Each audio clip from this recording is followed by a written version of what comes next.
My father once had to punch through a glass door to reach his own dad.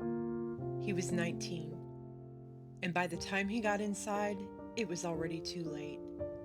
That was the day everything changed.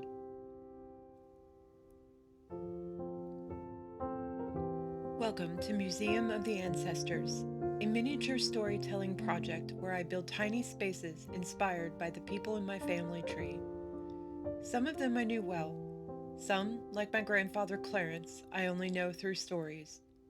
Each build is part craft, part memory, a way to keep the past from slipping away. This is Story 8. Today I'm building the wall in my grandfather's shed where the door and window will go, and leaving space for that story. The first step on this wall is mapping out exactly where the door and window will go. Poster board, a ruler, a pencil, and a whole lot of second guessing. I am not what you would call mathematically inclined. I count and recount, measure and remeasure, then check again just to be safe. My dad, though, he was a measure twice, cut once kind of man. Steady, precise, not afraid of math or mistakes, just slow and sure in a way I still envy. When he made his marks, they were confident, intentional. No hesitation, no featherlight tracing, just a clean line ready to be followed. He was left-handed, too, a trait that set him apart in little ways. I remember the way he held a pencil, the angle of his wrist, how he curled his hand around the work like he was shielding something sacred. Growing up, I thought all good work must be done from the left. I didn't inherit that trait, but I did inherit the watching. And of course, he learned by watching too. Mark was a boy trailing after Clarence, his father, picking up knowledge in bits and pieces. How to set a nail straight, how to read the grain of wood, how to respect a tree before you trim it. Lessons that weren't always spoken, but lived. A boy with his eyes wide open, collecting not just skills, but a sense of what it meant to be capable, resourceful, and present. That's how you learn from someone like Clarence. Not in lectures, but in the small gestures, the steady repetition of work done day after day. So when I picture this scene, a man at a workbench, square in his hand, eyes level with the edge of a board, I see them both. Mark with his sure left-handed lines, Clarence somewhere nearby, maybe off to the side or leaning against the door frame. Not hovering, not instructing, just there. That kind of presence doesn't interrupt the work, it deepens it. Before I can add the wood strips, I lay down strips of double-sided tape across the poster board. Quiet work, easy to overlook, but it matters more than it looks like it should. The tape gives the siding something to cling to.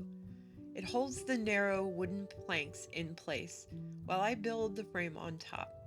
Without it, everything would shift, slide, refuse to stay square. That's what makes the wall solid. Invisible pressure holding steady underneath. Later, when I start gluing the studs down, they'll rest on siding that's already fixed in place. Straight lines, no slipping. A clean foundation for everything that comes next. It reminds me a little of the way that Mark and Clarence both worked. Never flashy, but careful about what went underneath. The stuff you don't see once it's finished, but holds everything together. And once the glue is dry, I'll peel the whole thing free. Poster board, tape, all of it. And what's left behind will be a solid wall. No one will ever know what was underneath. But it mattered. Once the pattern's ready, it's time to cut the pieces for the frame. Every part has to fit cleanly around the door and window I've marked.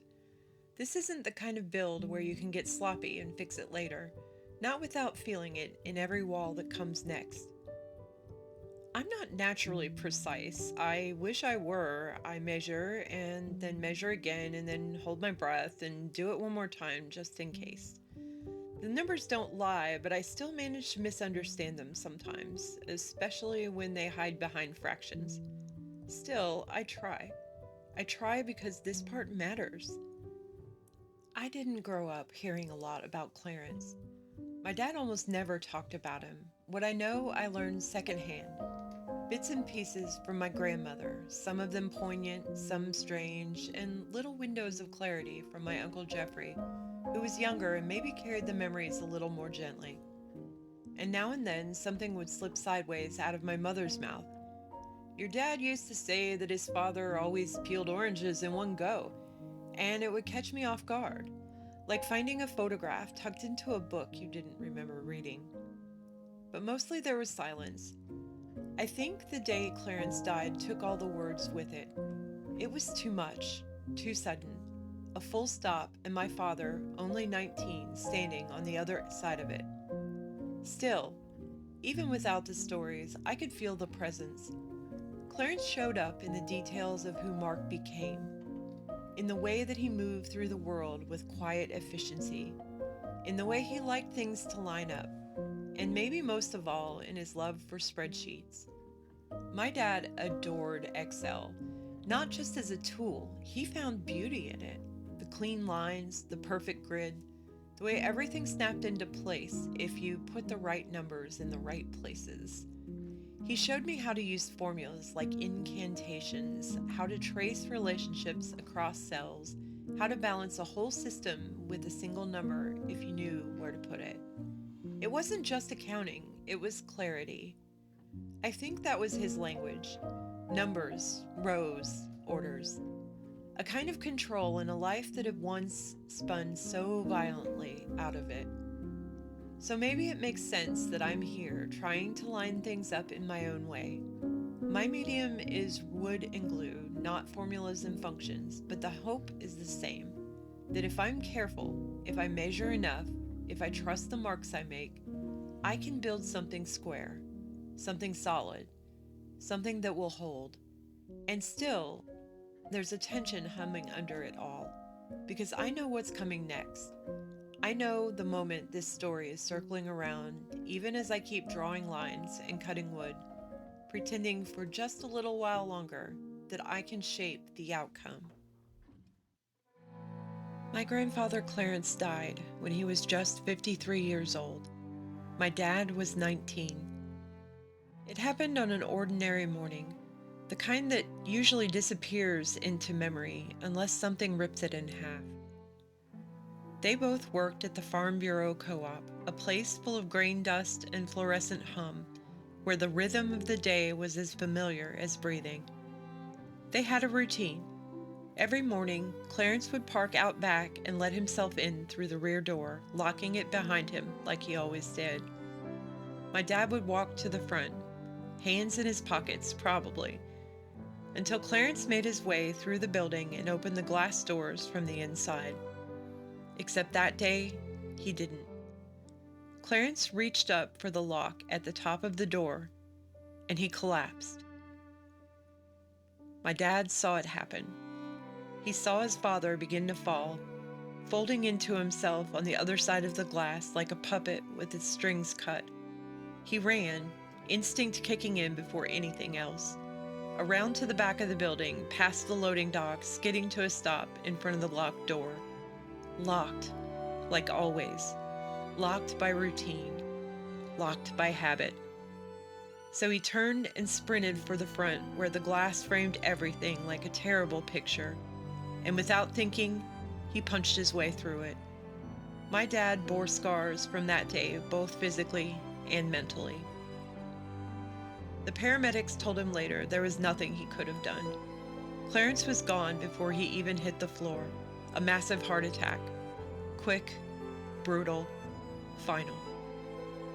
Clarence had lived with type 1 diabetes for his entire life, diagnosed long before blood sugar monitors or carb counts. Back when staying alive meant needles and instinct and luck. And Clarence was not a man known for caution. He loved to eat and he loved to drink, and he didn't see the decline of his body as a good enough reason to give up either. He was strong for so long until suddenly he wasn't. And my dad, just 19, was left standing in the wreckage of routine, blood on his hands, glass on the ground, the first hour of the rest of his life. That day split my dad open. But here's the thing, it didn't harden him, it made him softer, more open. He gave hugs when he hadn't been raised with them. He said, "I love you" out loud and often because he knew what it meant to run out of time before you've said enough.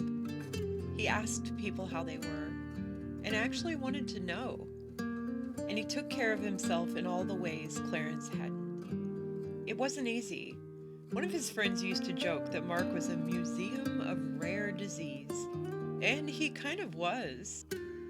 Autoimmune disorders, kidney disease, epilepsy.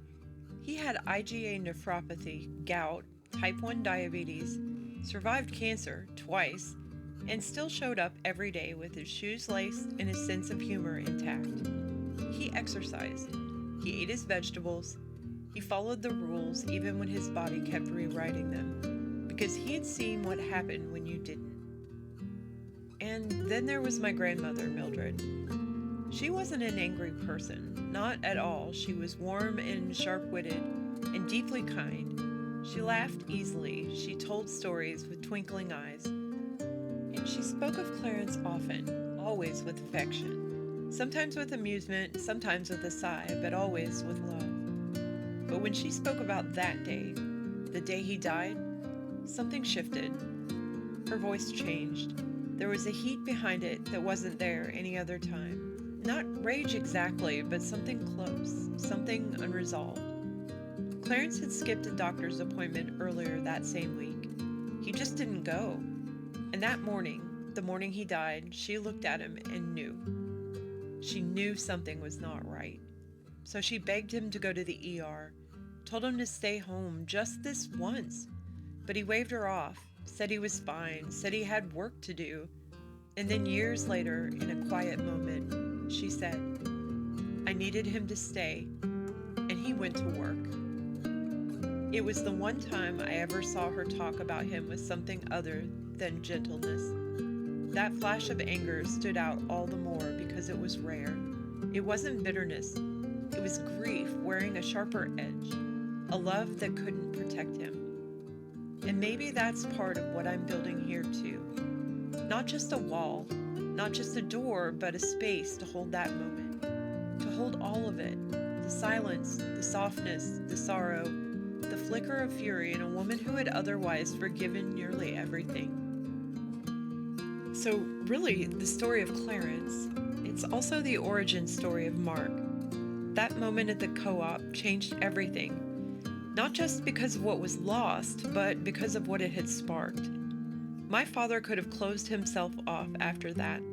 A lot of people would have, but he didn't. He opened. He became the kind of person who went out of his way for others. Always. After he retired from a long career in accounting, he taught English as a second language.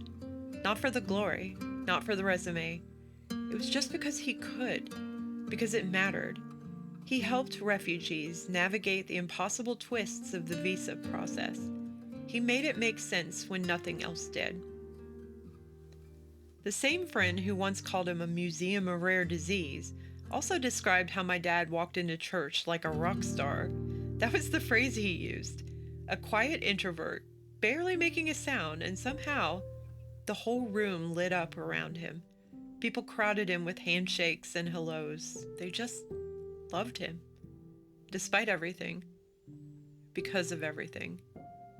He had seen what it meant to lose someone in a single breath and live the rest of his life making sure people felt seen, heard, helped.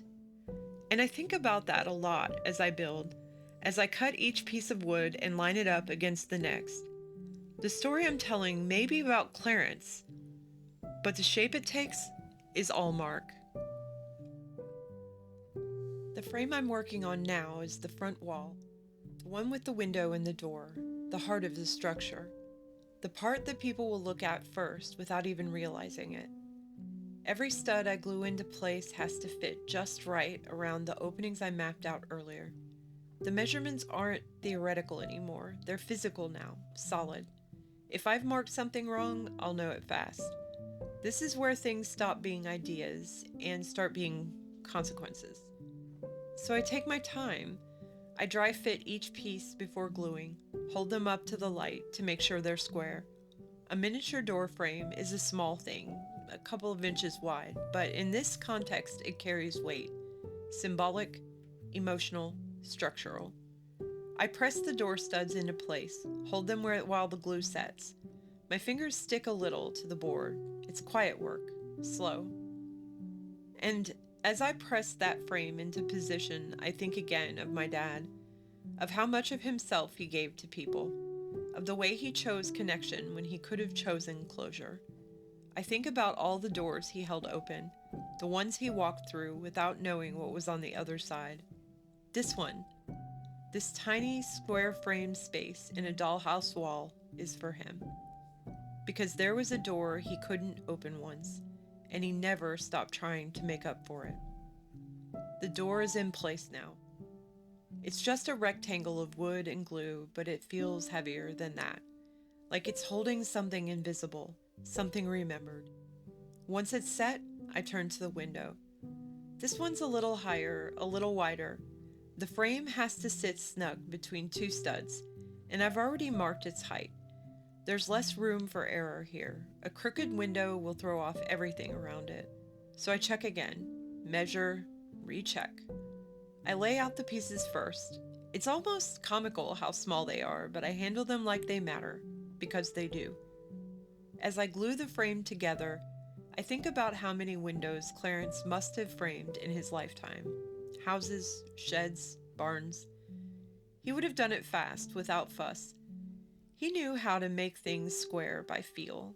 I'm not that confident, but I try. I use a metal ruler to keep my lines straight. I press gently, patiently. There's no rush. This isn't about speed, it's about steadiness. And something about building the window after the door feels right, like a breath after a held note. So this is the wall. A door, a window, a frame that holds more than wood and glue ever could. On the surface, it's just a miniature, siding pressed into place, studs glued square, openings cut to let in light and passage. But beneath it, hidden in the layers, are all the things I can't quite put down. A father who opened himself instead of closing off. A grandmother whose grief still sparked after decades, not because she stopped loving, but because she loved so fiercely. A grandfather whose absence shaped us all more than his presence ever had the chance to. When I look at this wall, I see all of that. The silence and the stories, the anger and the laughter, the disease and the resilience, the door my dad couldn't open and the countless ones he did. The poster board and tape are gone now, stripped away, invisible to anyone else, but they mattered. They made this wall stand. And maybe that's what this whole project is. Building with memory, framing with grief, letting love be the glue. It's not perfect, it never will be, but it holds. So if you've stayed with me all the way to the end, thank you, truly. If this is your first time here, welcome. I hope you'll wander back and see where the story began, because every build adds another layer to this strange little museum I'm making out of wood, glue, and memory. And if you've been with me since the beginning, since that first tiny shelf in my grandmother's greenhouse, you already know how much your presence means to me. You've turned into companions on this road. I don't just build for myself anymore. I build knowing that you're out there too, walking alongside me. I would love to hear from you. Maybe take a minute to reflect on the people who shaped you, the quiet habits or stories that still echo in your life. Sometimes it's something simple, like the way someone folded laundry or cut grass in perfect rows. Sometimes it's a phrase you still repeat without thinking. Sometimes it's the things they didn't say, the silence that shaped you just as much as their words. Those are the hidden foundations, the tape beneath the siding, the things no one else sees but that keep your own walls standing. So if you feel like sharing, I would be honored to read your reflections in the comments, because this project isn't just about my ancestors. It's about the way we all carry our people forward, in what we build, in what we remember, and in what we choose to pass on. Thank you for being part of Museum of the Ancestors.